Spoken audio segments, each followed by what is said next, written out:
Muy buenos días, soy Salvador Martínez. Muchas gracias por dedicar vuestro valioso tiempo en esta charla. Para mí es un placer estar aquí, invitado amablemente por la Cátedra de la URB de Emprendimiento y por haberme permitido hacer esta presentación. Bien, permitidme que me presente. Soy Salvador Martínez, consultor en organización, cambio cultural y personas, y ayuda a las pymes en procesos de cambio, crecimiento o reestructuración a obtener sus mejores resultados a través de la estrategia, el cambio cultural y la gestión del conflicto. Soy experto en diagnóstico de las organizaciones desde la perspectiva de género y formador especializado en habilidades directivas. Mi experiencia en cuanto a la dirección de empresas ya lleva más de 25 años, sobre todo en empresas de facilities, y durante este tiempo he tenido a cargo a miles de trabajadores. Bueno, yo soy una persona que firmemente creo en las personas, en sus capacidades y en su deseo vehemente de contribuir al desarrollo y al éxito de los proyectos empresariales que tienen alma. Por ello siempre he pensado que había que liberar el potencial creativo de las personas como fórmula infalible para obtener los mejores resultados. Bien, ¿de qué os voy a hablar hoy? Bueno, pues el título de la conferencia, como habéis visto, es Cómo enfrentarse con éxito a la era post-COVID. Me voy a basar en un libro que he publicado recientemente, publicado junto a Borja Gil Sanz, y que se titula El día después, guía para pymes, cómo enfrentarse con éxito a la era post-COVID. Esta obra es una guía útil y práctica que la hemos escrito para el servicio del empresariado y del mundo emprendedor, con la intención de ayudar en la reconstrucción de la economía de nuestras empresas en este momento crítico de superación lenta, muy lenta todavía, de la crisis sanitaria. Así pues, mi charla será un resumen de las principales ideas que recorren el libro a través de 4 preguntas que son los ejes que vertebran la obra. ¿Por qué? ¿Qué?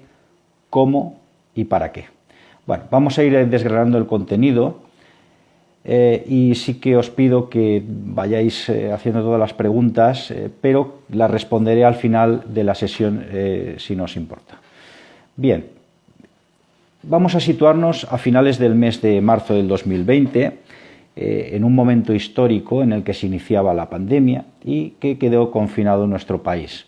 Sin duda, hemos vivido una realidad que nadie pudo predecir y además con un impacto auténticamente brutal. Yo creo que no es exagerado que hablemos de fin de era, del fin de un mundo que ya no volverá a ser igual. Y en este contexto, Borja, los coautores, Borja y yo, mantuvimos una videoconferencia simplemente para saludarnos y para hablar sobre lo que estaba aconteciendo en ese momento. Y comentando las posibles consecuencias socioeconómicas que se iban sin duda a derivar de toda esta situación, empezamos a pensar cómo podíamos estar mejor preparados para lo que se avecinaba. Porque de luego esto fue nuestra reflexión, esto que estamos viviendo también pasará. La pregunta que nos hacíamos era, ¿y ahora qué? Porque la verdad es que siempre ha habido un día después. Pasó con el derrumbamiento del Imperio Romano, tras la Segunda Guerra Mundial, acabaron los felices años 20 y desde luego pues también tenía que suceder con la crisis sanitaria y empezamos a ver hoy el final de esta enorme lacra que ha supuesto para nuestra sociedad. Por lo tanto, hay que estar preparados hoy para el día después, para mañana, pero es que mañana ya es hoy. Así pues, nuestra voluntad desde este libro es ayudar a las empresas en un mundo incierto que cambia a una velocidad vertiginosa. Bueno, ¿y cómo empezó todo? Pues bueno, pues empezó con una idea, el modelo VGC. Desde nuestro punto de vista, los 3 pilares que determinan el éxito de una empresa son vender mejor, gastar e invertir de forma eficiente y cobrar a tiempo. Como veis, se trata de 3 conceptos básicos y de sobra conocidos. Desde luego no hace falta ser un genio de los negocios para saber esto, pero la verdad es que en muchas ocasiones ponemos el foco en otros asuntos que nos distraen de lo realmente importante. De modo que el objetivo es ganar más, pero no solo en términos económicos, aunque también, ya lo veremos un poco más adelante. Por supuesto que todo esto es mucho más difícil hacerlo que decirlo. Entonces teníamos que desarrollar un modelo y bueno, en aquella videoconferencia empezamos a hablar sobre cómo veíamos esta situación y a dibujar sobre un papel un modelo. Y este modelo, que con algunas variaciones acabó siendo el que figura en el libro, tiene dos polos. Un polo que es impulsar el negocio y otro que es controlar el negocio. Pero es verdad que necesitamos alinear estos dos polos, estos dos vectores, para asegurar que la producción y la operatividad de hoy van a ser mañana también rentables. No podemos dejar de ser rentables mañana porque hipotequemos el futuro con nuestra manera de trabajar hoy. Así pues, la viabilidad de nuestro proyecto empresarial está íntimamente relacionada con el liderazgo, con la innovación, el talento, la digitalización y la transformación cultural. Para nosotros estas son las palabras clave que definen la esencia de nuestra propuesta.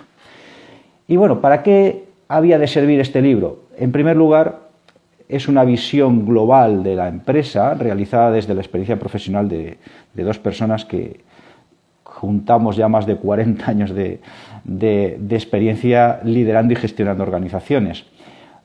Lo que planteamos es un modelo de organización que pueda ayudar a empresarios, empresarias y directivos y directivas a superar los retos a los que nos enfrentamos hoy en día. Y por último, facilitar la recuperación económica y anímica, también anímica, del tejido empresarial del país, sobre todo teniendo en cuenta que las pymes representan más del 97% de las empresas en España y generan más del 64% de los puestos de trabajo. De esa manera nadie puede dudar que si a las pymes les va bien, desde luego a la sociedad en su conjunto nos va a ir mucho mejor. Y bueno, vamos a pasar ya a la estructuración de la obra. Como os he dicho, hay 4 ejes que son 4 preguntas. La primera pregunta es ¿por qué? Y es una pregunta que a nuestro modo de ver es obligada al iniciar un proyecto empresarial y también cuando se trata de reconstruirlo. La visión estratégica depende evidentemente de la alta dirección de la compañía y de ahí que sea de verdad muy importante, que tenga una importancia capital, el liderazgo. Pero esa visión debe estar compartida por el resto de la organización para que sea posible su implementación. Por ello es absolutamente necesario y preciso desde nuestro punto de vista acometer el cambio cultural que acompañe la transformación de la empresa. Desde nuestro punto de vista deberíamos abandonar la proyectiva, que es aquella manera de gestionar haciendo presupuestos sobre la base de lo que hoy está sucediendo, y abrazar la prospectiva, que es imaginar y construir escenarios de futuro que nos permitan tomar decisiones hoy. Así, de esa manera, la base la tendremos en una tríada estratégica que es la misión, la visión y los valores de la empresa. Y como máximos responsables de una organización, es nuestra obligación la de definir con precisión estos términos en nuestro caso concreto. Se trata de ir más allá del mero beneficio económico y tratar de generar en nuestro entorno un beneficio que vaya un poquito más allá de lo que normalmente conocemos como la rentabilidad. Perdonad porque tengo un pequeño problemita con la cámara que se me ha movido. Un segundo, por favor. Bien. A ver si logramos situarla correctamente.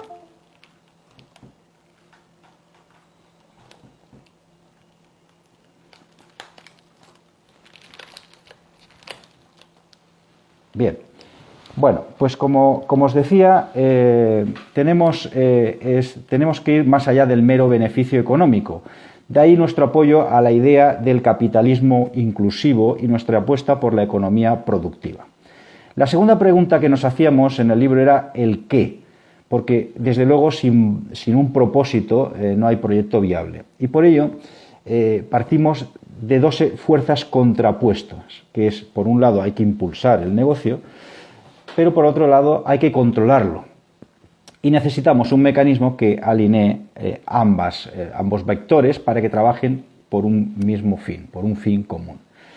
De esta manera vamos a impulsar el negocio a través del plan comercial, y cuando hablamos de plan comercial es una herramienta que a su vez integra tanto la parte de ventas como la parte de marketing. Y la diferencia fundamental es que el plan de ventas se centra en el producto o servicio y cómo se lo llevamos al cliente, y el plan de marketing está centrado en el cliente y en hacer que éste nos encuentre. Es una diferencia de matiz importante. Por otro lado, dentro de este impulso necesitamos una cultura de la innovación, puesto que sin cambio cultural no podremos aprovechar el potencial de la tecnología y nuestro esfuerzo por digitalizar la empresa fracasará. Esto es así porque vamos a seguir trabajando con la mentalidad analógica, con las viejas formas, y entonces traspasaremos los vicios del mundo físico al virtual. Podemos poner el ejemplo de las reuniones. Todos hemos tenido que sufrir las reuniones presenciales y muchas veces hemos pensado que eran, desde luego, poco productivas. Pero si la misma manera de operar en analógico la llevamos al mundo virtual, las reuniones virtuales van a ser igual de improductivas o aún peor. Porque aquello que tenía tan bueno la reunión presencial, que era que muchas veces solucionábamos cosas en el ratito del café, pues esto tiende a desaparecer en el mundo virtual. Es decir, sin innovación, y cuando hablo de innovación hablo más allá de la tecnología, no hay futuro para nuestras empresas. Es que podemos innovar en formas de organización y trabajo, en productos, en servicios, en métodos para llegar a nuestro cliente potencial. La innovación no es solo tecnología, aunque también. Y tenemos ahora la otra fuerza, que hemos dicho impulsar negocio, pero también tenemos que controlar negocio. ¿Y cómo controlamos negocio? Pues bueno, ¿os acordáis de aquel anuncio de neumáticos que decía: la potencia sin control no sirve de nada? De ahí la importancia de esta función de controlar el negocio, pero sin perder de vista que debe ser una parte activa del crecimiento de la empresa y no hay que anteponer su naturaleza fiscalizadora ante el objetivo final de la compañía.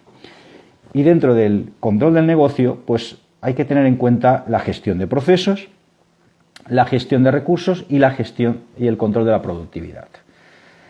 La gestión de procesos se refiere a que tenemos que ir más allá de los sistemas de calidad. Nosotros creemos que planteamos 5 puntos clave. Por un lado, la relación que hay entre los procesos y los recursos asignados. Y aquí es importante que asignemos los recursos adecuados a cada proceso.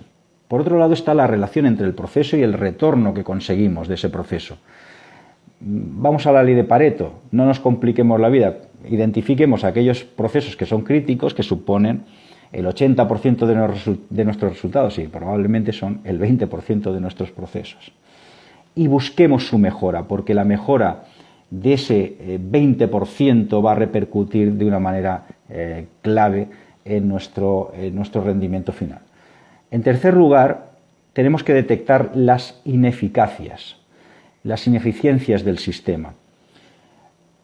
Y necesitaremos, por lo tanto, sistemas de medición y evaluación, porque ya sabéis que aquello de que si no se puede medir, no se puede mejorar. Y finalmente, el último punto clave dentro de la gestión de procesos sería el planteamiento de acciones de mejora, donde se pueda detectar las mejores prácticas, identificar por qué ocurren y trasladarlas a toda la organización. No se trata solo de ver qué hacemos mal, sino también qué es lo que hacemos bien y por qué lo hacemos bien. Y eso nos puede permitir extrapolarlo a otras áreas de la empresa. En cuanto a la gestión de recursos, vamos a hablar de los recursos materiales, que están centralizados en la gestión de compras, y aquí tenemos que identificar la mejor forma de aprovisionamiento, por ejemplo, que es mejor comprar o hacer un renting. Tenemos que ver el ROI de la inversión, por lo tanto. En segundo lugar, los recursos económicos hay que ponerlos en relación a los financieros y tenemos que gestionar nuestra tesorería, el cash management. Y aquí, para simplificar, hagámonos 2 preguntas. ¿Cómo pagamos y cómo cobramos? Si pagamos muy religiosamente y cobramos muy poco religiosamente, seguramente vamos a tener un problema de tesorería. Y el recurso que, a mi modo de ver, es clave en las empresas es el talento. Mirad, en la pyme, desde luego, yo estoy convencidísimo que necesitamos inyectar talento. Sin talento la pyme no tiene futuro. Y talento para mí, ¿qué es? Es saber hacer y es querer hacer.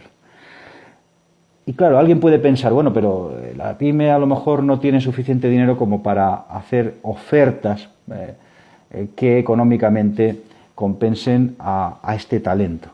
Y yo diría, pues es que atraer y fidelizar talento no depende únicamente de dinero. Hay otros factores cada vez más demandados por las personas talentosas. El ambiente de trabajo, el crecimiento profesional, el aprendizaje, la autoridad para tomar decisiones, la confianza que tiene la alta dirección en esas personas, la conciliación de la vida personal y profesional, el reconocimiento, la gestión de la diversidad, tanto sea de género, generacional, étnica, de pensamiento. Por lo tanto, todos esos factores sí que están en manos de cualquier pyme y los podemos gestionar y podemos conseguir hacer una oferta que sea interesante para esa persona talentosa. Pero también hay que saber gestionar el no talento. El no talento son los lastres de la organización. Entramos en el capítulo del control de la productividad y aquí yo os diría que básicamente lo que tenemos que hacer es decidir cuál es nuestra unidad mínima de producción para poder analizar la rentabilidad, ya sea de cliente, de servicio, de centro, lo que nosotros consideremos que es nuestra unidad mínima de producción. Y en segundo lugar, tenemos que saber cuáles son nuestros costes unitarios. ¿Cuánto nos cuesta producir cada unidad de nuestro producto o servicio, teniendo en cuenta costes variables, fijos y los cambios que se pueden producir a nuestro alrededor? Por ejemplo, imaginaros una empresa transportista, cómo se ve afectada en sus costes unitarios en función de las variaciones del precio del combustible. Todo esto lo tenemos que tener muy en cuenta. Bien, ya hemos visto los dos vectores, cómo podemos controlar negocio, cómo podemos impulsar negocio, pero hay que alinear el negocio. ¿Y cuál es nuestra propuesta? Hacerlo a través de equipos ad hoc, multidisciplinares, interdepartamentales, que impulsen la cultura de la innovación, que impulsen la comunicación y la inteligencia colectiva. Tenemos que pensar en los resultados de hoy, pero hay que construir el escenario de futuro que sea plausible. Y nosotros estamos convencidos que a través del trabajo colaborativo podremos enfrentarnos a los retos del futuro con optimismo. Bien, esa era la segunda pregunta, el qué. ¿Y cómo hacemos todo esto? Bueno, pues empecemos por una frase muy interesante que dijo Peter Drucker hace muchos años. Dijo que la cultura se desayuna a la estrategia. Efectivamente, ese es el peligro de construir visiones estratégicas, grandes visiones estratégicas que se aguantan en el papel, pero que luego no son compartidas por toda la organización. ¿Y cómo podemos conseguir que se compartan por toda la organización? Pues necesitamos transformar la cultura de nuestra empresa para alinearla a la nueva visión. Estamos hablando de transformación cultural. Estamos hablando de fomentar la comunicación franca, de transformar valores en virtudes. Hablo en el sentido aristotélico. Los valores es algo que se pregona, las virtudes es lo que realmente se hace. Predicar con el ejemplo desde la alta dirección. No podemos pedir a nuestra organización algo que desde la dirección no somos capaces de dar. Buscar aliados dentro de esa organización y hacer crecer la bola de nieve. Cada vez necesitamos tener más personas que estén convencidas de ese cambio y que empujen esa bola de nieve para que se haga cada vez más grande y al final consigamos transformar culturalmente nuestra organización. Y para ello tenemos una palanca tan conocida como a veces mal utilizada, que es la comunicación. La comunicación es una palanca de cambio. Hay que levantar los muros, las barreras psicológicas, semánticas, culturales y físicas, fomentar la opinión y expresión del propio pensamiento, porque donde todos piensan igual, solo piensa uno. Y estamos plenamente convencidos de que la inteligencia colectiva siempre es mejor que la individual. No confundamos la opinión contraria con la disidencia, puesto que el contraste de pareceres siempre mejora la decisión final. Hay que pasar de la obediencia debida al compromiso hacia un propósito compartido. Y así es como podremos construir un círculo virtuoso de la mejora continua. Porque, volvemos a insistir, si no medimos no podemos mejorar. Entonces necesitamos sistemas que nos midan esa mejora. Sistemas de evaluación. Nosotros en la obra planteamos el cuadro de mando integral porque realmente nos sentimos cómodos con él, pero cada organización debe encontrar el sistema que mejor se adapte para medir sus propios rendimientos. Y pasamos a la última pregunta que nos hacíamos en esta obra, que era, ¿y todo esto para qué? Fijaros que no es lo mismo el por qué que el para qué. Bueno, desde luego parece evidente que sin beneficio no hay empresa que resista. Y desde luego nosotros no somos los que vamos a poner en duda la importancia de los resultados en una organización, desde luego. Pero hay que tener en cuenta que a veces los árboles no nos dejan ver el bosque. Fijaros, nosotros aquí planteamos, primero, rentabilidad contra rendimiento. ¿De qué árboles estamos hablando? Pues de las ventas. Muchas veces las ventas puede ser un árbol que no nos deje ver el bosque. ¿Qué queremos decir?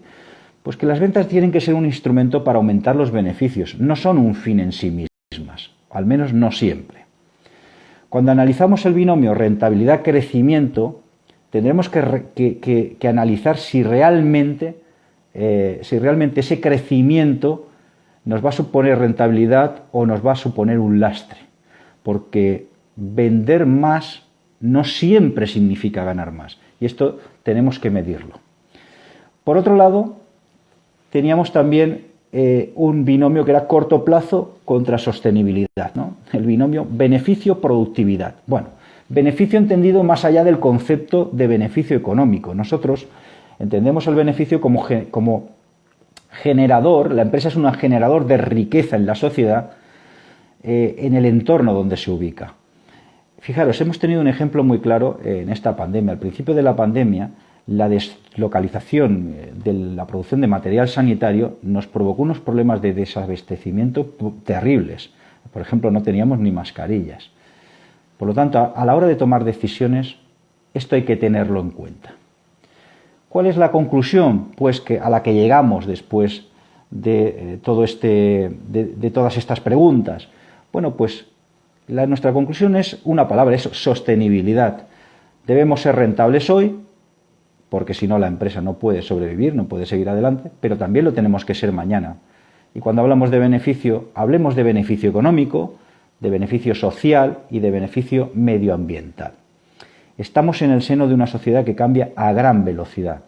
Nuestra receta es la apuesta por un capitalismo inclusivo, economía de mercado, igualdad de oportunidades entre empresas y personas, compromiso por el entorno, crecimiento sostenible y justo para todas las empresas, defensa de la competencia justa, pero también de la cooperación, reconocimiento social y a favor de la pyme, porque en nuestra opinión son los auténticos protagonistas de nuestro sistema económico y social.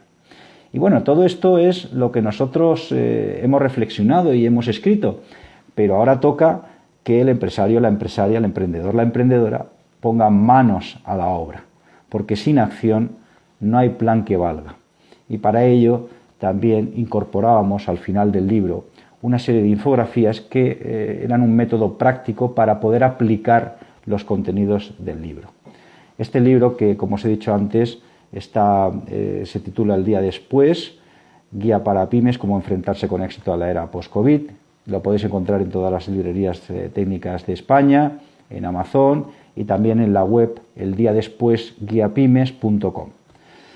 Bueno, pues muchas gracias por vuestra atención. Ahora vamos a pasar al turno de preguntas, pero os quiero recordar antes de esto que la siguiente charla que tendremos será y correrá a cargo de Olga Valls con el título de Innovar en ventas en tiempos de crisis.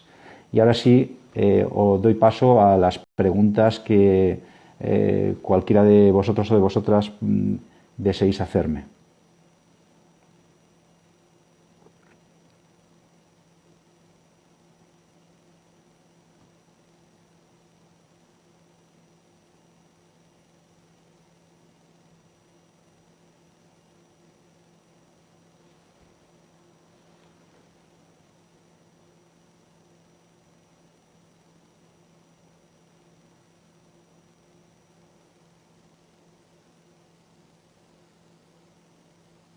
Bien, ¿se anima alguien a hacer alguna pregunta sobre la charla de hoy? Os recuerdo también que tenéis la posibilidad de visualizar esta charla en YouTube, estará colgada. Bueno, tenemos una pregunta, dice Salvador, ¿crees que falta formación en estrategia en las pymes? Pues mira, Gloria, desde luego falta formación en general, en todo. Creo que las pymes tienen que apostar muchísimo desde luego, por la formación. Yo estoy convencidísimo de que desde luego una de las capacidades que más se van a valorar en el futuro va a ser la capacidad de aprendizaje. Entonces, desde este punto de vista, te diría, no es tan importante lo que se aprende hoy, en el sentido de que no sabemos lo que vamos a necesitar mañana, pero estar preparados para aprender, tener esa capacidad para aprender es básico en el mundo en el que ya hemos entrado. Entonces, desde luego, yo creo que las pymes necesitan formación en general, todos los empleados y empleadas, y muchas veces falta estrategia. Yo también os diría que creo que necesitamos más estrategia y menos planificación. Ya estamos en un mundo en el que no tiene sentido planificar como se planificaba hace tiempo, a 3, a 5 años. Esto ya es totalmente construir castillos en el aire. Pero la estrategia sí que es necesaria, porque tenemos que saber a dónde vamos y cómo vamos a llegar allí. De lo contrario, pues si no tenemos estrategia, si no sabemos dónde vamos, si no sabemos cómo vamos a llegar, qué tácticas vamos a utilizar, pues bueno, pues somos un barco que está a la merced del temporal, desde luego. Gracias por tu pregunta, Gloria. Bien, Luis nos pregunta cuáles son sus claves del éxito en este momento para las empresas y para sus trabajadores. Pues bueno, pues mira, desde luego para mí, y lo he dicho al principio, que había una serie de factores o de palabras clave que yo identifico desde luego con lo que necesitan las empresas para salir de esta situación. Desde luego, la primera para mí es el liderazgo, es decir, necesitamos un liderazgo fuerte en las empresas, pero un liderazgo inclusivo. Y cuando hablo de liderazgo, quiero que entendáis que el liderazgo, desde mi punto de vista, tiene que ser muy participativo. Es decir, tenemos que lograr que las personas crean en el proyecto, porque una persona cuando cree en un proyecto, desde luego, no es que esté involucrado, implicado, es que está comprometido, y eso es una diferencia brutal. Por lo tanto, la primera es liderazgo. Y el liderazgo porque necesitamos estrategia, necesitamos marcar hacia dónde vamos y de qué manera lo vamos a hacer. La segunda para mí es la innovación. Desde luego, ya sé que es muy manido decirlo, pero estamos en un momento en que no podemos seguir trabajando y haciendo lo mismo que hemos hecho antes, sino que tenemos que estar abiertos a la innovación. Pero la innovación va más allá de la tecnología. A mí me sorprende que solo pensemos en tecnología, porque la innovación, desde luego, tiene que ver con muchas otras cosas. Y desde luego con lo que tiene que ver es con la apertura mental. Pero para que haya innovación en las empresas, no basta con crear un departamento de innovación. Eso, en mi modo de ver, no es la solución. La solución es que las personas se les permita explotar la creatividad que tienen, que liberemos el potencial que tienen las personas, y para eso hay que crear unas condiciones de dirección, de liderazgo, de comunicación dentro de una empresa para que las personas sean libres de expresarse sin miedo. Una organización en la que hay miedo a expresarse no puede ser innovadora, desde luego. Y una empresa que castiga mucho el error tampoco puede ser innovadora, porque desde luego para innovar nos vamos a equivocar muchas veces. Me gusta mucho poner el ejemplo de recordar cuando, no lo vamos a recordar, pero nos lo pueden recordar nuestros padres, cuando empezamos a gatear, ¿no? Empiezas a gatear y luego te intentas poner de pie, que es toda una proeza, porque claro, estamos desafiando a la gravedad, ¿no? Nos ponemos de pie ¿Y qué nos pasa cuando somos pequeños y nos ponemos de pie? Nos caemos muchas veces hasta que aprendemos a andar. ¿Os imagináis la primera vez que nos hubiéramos caído si nos hubiéramos dicho a nosotros mismos o alguien nos hubiera dicho, te has equivocado, ten cuidado? Ya no nos hubiéramos levantado nunca más por miedo a equivocarnos. Entonces, la innovación, el crecimiento requiere del error involuntario. Si el error es involuntario, se reconoce, se corrige y se aprende de él. En tercer lugar, Luis, el talento. El talento para mí es fundamental. Si no hay talento, es muy difícil construir. Necesitamos personas con talento, personas que sepan hacer y que quieran hacer. En cuarto lugar, la digitalización, desde luego. Hoy en día no podemos pensar nuestros negocios de una manera analógica, pero la digitalización tiene que estar unida inexorablemente a la transformación cultural. Si cambiamos nuestra tecnología y no cambiamos nuestra mentalidad, desde luego eso no va a funcionar y bueno, es lo que hemos observado en muchas empresas que tienen muchos problemas en su digitalización porque no han emprendido el camino de la transformación cultural. No sé si hay alguna pregunta más que queréis hacer. ¿Alguna duda?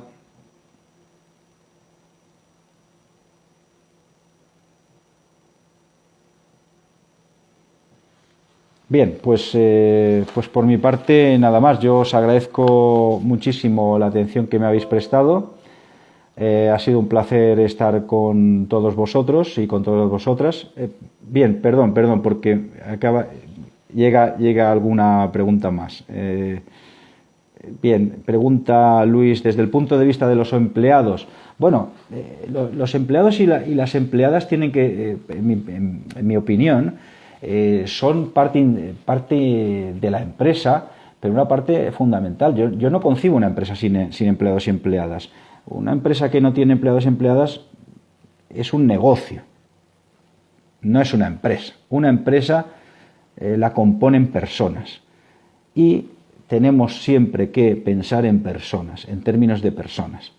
Cuando una empresa piensa en sus personas, hay un cambio brutal, porque hay un compromiso por parte de la empresa hacia los trabajadores en la confianza que depositan en ellos y en ellas, y por parte de las empleadas y empleados porque esa confianza la devuelven en forma de compromiso. Y eso es un círculo virtuoso que tiene una potencialidad enorme. Por lo tanto, yo lo que creo es que las empresas tienen que tener alma y que las empresas están hechas de personas y por lo tanto su alma tiene que ser un alma humana. Ese es mi punto de vista. Bien, Gloria nos pregunta ¿cómo ves el futuro para los pequeños comercios? Bueno, pues vamos a ver. Yo creo que el futuro no está escrito, desde luego, Gloria, y va a depender de la capacidad que tengan de aprendizaje del entorno, de los cambios del entorno, y cómo van a actuar ante esos cambios. ¿Podríamos decir que tienen una situación difícil? Bueno, yo creo que en general todo el mundo tiene una situación difícil porque estamos en un momento de transición, además muy vertiginosa de un modelo anterior que hemos tenido a un modelo que todavía no se ha hecho patente, pero que ya empezamos a vislumbrarlo y por lo tanto en este sentido los pequeños comercios, pero también las pymes, tienen que hacer una reflexión sobre cómo enfrentarse, cómo adaptarse a esta situación y aprovecharla. Porque siempre, en todas las crisis, hay vencedores y hay derrotados. Y entonces de lo que se trata es de ver cómo puedo, lógicamente, ser de los primeros, de los que hayan aprovechado las oportunidades. Tenemos oportunidades, también tenemos amenazas, pero hay que centrarse en las oportunidades. Los pequeños comercios pueden hacer cosas, seguro que pueden hacer cosas.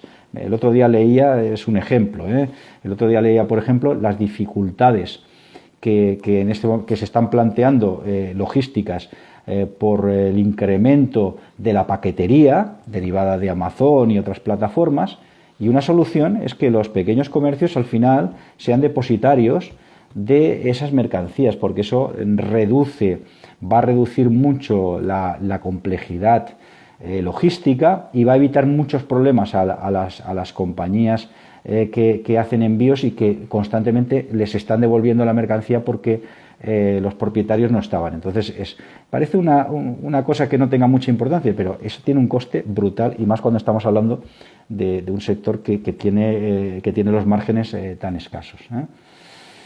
No sé si tenemos si me dejo alguna pregunta. Creo que no. ¿Tenéis alguna pregunta más? Si no, iríamos cerrando. Os recuerdo que podéis visualizar nuevamente esta conferencia las veces que queráis a través de YouTube. Muchas gracias por la asistencia, muchas gracias por las recomendaciones de la obra, y estoy a vuestra disposición en redes sociales. Para quien queráis contactar conmigo, será un placer, desde luego, por mi parte. Muchas gracias por vuestra asistencia nuevamente y hasta muy pronto. Muchas gracias.